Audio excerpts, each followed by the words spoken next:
রাজশাহী বিশ্ববিদ্যালয় যদি রাজশাহী বিশ্ববিদ্যালয় বুকে ধারণ করতে পারে, খুলনা যদি খুলনা পারে, রংপুর যদি রংপুর পারে, যশোর যদি যশোর পারে, নওগাঁবাসীর অপরাধ কি? তারা দেশের অর্ধেক মানুষের পেটের ভাত জোগায়, ভাত চাল তারা দেয়। সমস্ত সুগন্ধি চাল, অ্যারোমা চাল নওগাঁর মানুষ সরবরাহ করে। নওগাঁ বাংলাদেশের আমের রাজধানী, সেই নওগাঁর নাম বুকে ধারণ করবে না, এটি হতে পারে না। আমি নওগাঁ মানুষের প্রেমে পড়ে গেছি, সোজা বাংলা কথা। নওগাঁর মানুষের প্রেমে পড়ে গেছি। আপনাদেরকে অনুরোধ করবো, আমার প্রেমে আপনারা একটু পড়ুন। নওগাঁবাসীর আরেকটি প্রত্যাশার জায়গা ছিল, আজকে যদিও এগুলো নয়, তারপর আমি মনে করলাম সুযোগটা নিয়ে একটু বলি। আপনার নেতার কথা আবারও বলবো।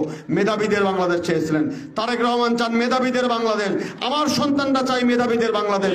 মেধাবীদের বাংলাদেশ তৈরি করার জন্য 1581 জন রক্ত দিয়েছে, অজস্র ছাত্র চোখ দিয়েছে, মায়েরা তার সন্তান হারিয়েছে। সেই যাত্রা শুরু হবে নওগাঁ থেকে। সেই নেতৃত্ব দেবে নওগাঁর মানুষ, সেই নেতৃত্ব দেবে নওগাঁ বিশ্ববিদ্যালয়।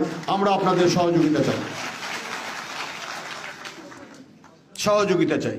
যে কথাটি বলছিলাম, নওগাঁ বিশ্ববিদ্যালয়ের জায়গা জমি নিয়ে আপনাদের মধ্যে অনেক রকমের দ্বিধাদ্বন্দ্ব।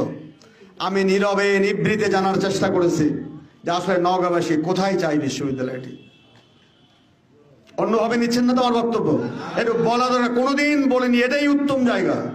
শহীদ রাষ্ট্রপতি জিয়াউর রহমান স্বাধীনতার ঘোষক, তার জন্মদিনে এই সমস্ত ঘোষণাগুলো দেওয়াই যৌক্তিক সময়। আমি আপনাদেরকে কথা দিই, কোনো বিল ঝিল খাল নদী নালাতে বিশ্ববিদ্যালয় হবে না। বিশ্ববিদ্যালয়ের সাইট সিলেকশন প্রাথমিকভাবে আমরা করেছি গত 13-14 তারিখে, খুব নীরবে নিভৃতে। কারণ যদি সবার কথা শুনতে চাই এটা জটিলতা হবে। কিন্তু আমি তো বুঝি নওগাঁবাসী চাই নওগাঁর উপকণ্ঠে বিশ্ববিদ্যালয় হোক, নওগাঁ সদরে বিশ্ববিদ্যালয় হোক। আমরা গত 13-14 তারিখ আমি কৃতজ্ঞতা জানাচ্ছি জেলা প্রশাসক মহোদয়কে, যে তিনি জেলা প্রশাসক, ইউজিসি, বিশ্ববিদ্যালয় আমরা নীতিগতভাবে একমত হয়েছি নওগাঁ বিশ্ববিদ্যালয় নওগাঁ শহরের উপকণ্ঠে হবে, যেখানে আসা যাবে রাজশাহী থেকে খুব সহজে, যেখানে আসা যাবে বগুড়া থেকে, যেখানে আসা যাবে জয়পুরহাট থেকে। আমি জায়গাটার নাম বলছি না, তবে আপনারা সবাই খুশি হবেন, এইটুকু আস্থা আমার কাছে আছে। আপনাদের এটি নিয়ে আর কোনো দ্বিধা দ্বন্দ্ব থাকার কোনো সুযোগ নেই।